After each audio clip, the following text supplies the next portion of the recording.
Hello once again to the Mark and Mark Show. I'm Mark Grail. And I'm Mark Norton. Here's a recap from last episode. Just cut it. 오빤 강남스타일 낮에는 따사로운 인간적인 여자. Well, we're back with more hard-hitting news. This year has been another crazy year for sports, one filled with surprises, controversies, and scandals. Ain't that right, Mark? Yes, indeed. Especially in football. From Ray Rice to Jameis Winston, one of the more surprising controversies this year came from none other than the New England Patriots. You see, Mark, over the course of time, there have been many gates to scandal. Watergate, Emailgate, Benghazigate, Caregate, Gategate. Now, the New England Patriots had their own gate in 2007, Spygate, where they were caught red-handed, stealing videotaping signals from the coaches of the New York Jets. However, in 2014, they weren't satisfied with the gate they already owned, so they went shopping for a brand new shiny controversy, aptly named Deflategate. That's right. The Pats were accused by the Indianapolis Colts of playing with deflated balls. And during the AFC Championship game, this gave them an obvious advantage over the other, as softer balls are much more enjoyable. They're easier to play with. What ensued was a bunch of hoopla involving Coach Belichick, quarterback Tom Brady, and some random locker room attendant. Now, just like last time with the bounty scandal, Coach Money! Coach Money! a very similar controversy has cropped up around beautiful, historic Georgetown University School of Medicine. You'd be lucky to be a medical student there. Heck, maybe later, a resident at Georgetown University Hospital, a MedStar institution. Well, I'd rather much wear a suit every day, but that's me. So anyways, Georgetown University School of Medicine has always been known for its beer pong. And we are standing outside of Georgetown's most famous beer pong arena, 1941 39th Street, aka the Sick House. It's considered home of some of the world's greatest pong players, like Princey Ballsback Kumar, Biddy Exec Pres for Life DiMaggio, and Ray No Need for Re-Rack Mitchell. Now, we've received word that a very similar Deflategate situation has happened here last night, and so the Mark and Mark team flew down to investigate. We were able to obtain footage from the night featuring Kevin Emmerich and the Nolan Learning Society. Front Island! Front Island! Front Island!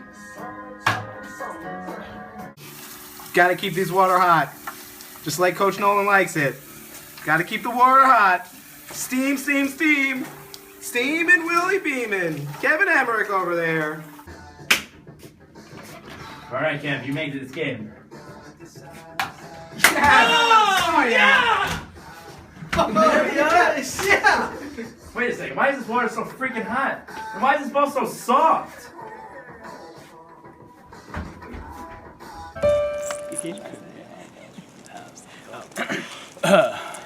So as you can see, there was definitely some gate-like controversy going on last night. We were able to request a press conference with the team, including the head coach of the Nolan Society, Don. He's heating up! Nolan. Now, Coach Nolan, did you or did you not underinflate the ping pong balls in order to help your team win last Saturday night? Oh, well, I'd just like to say I'm taking the matter very seriously, you know. All I have to say is that you guys are great, you're fantastic, you're such good people, but you worry too much. But, sir, 3 out of the 4 balls used during last night's match were measured at 1.25 psi instead of the usual 2.5 psi. How do you explain that? Well, you know, back in the day, all ping pong balls were deflated. We didn't care, as long as we were racking them up. Just remember, rack them up, always rack them up. You think? You're going to be a star. We were getting nowhere pretty fast, so we held another press conference, this time with the star of the game, Kevin Front Island Emmerich. Hey guys. Mark.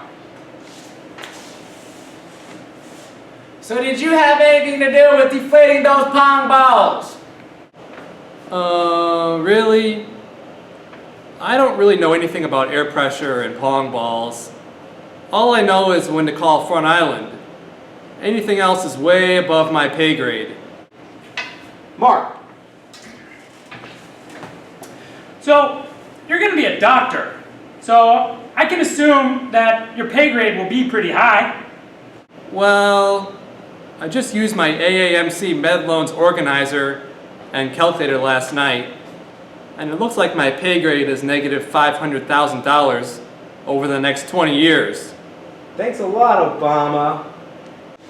Mark. Fair enough. But if you weren't in charge of the balls, then who was? Well, for that, let me turn it over to our equipment manager, Matt Carpinello. Hey guys, how's it going? I'm not really sure why I'm here. Oh, so it's Matt, right? Yeah, I'm the guy who pours the hot water into all the cups. You know what I mean? You gotta keep the balls warm. Warm water, warm balls, better performance. That's what Coach tells us. Yeah. Get it? Rack 'em up, always rack 'em up. You think? So was it the head coach, Don, he's heating up Nolan? To be a Pong champ, Kevin Emmerich? Or maybe it was the weird equipment manager with a fetish for warm balls. Maybe it was one of these people, all of these people, or none of these people at all.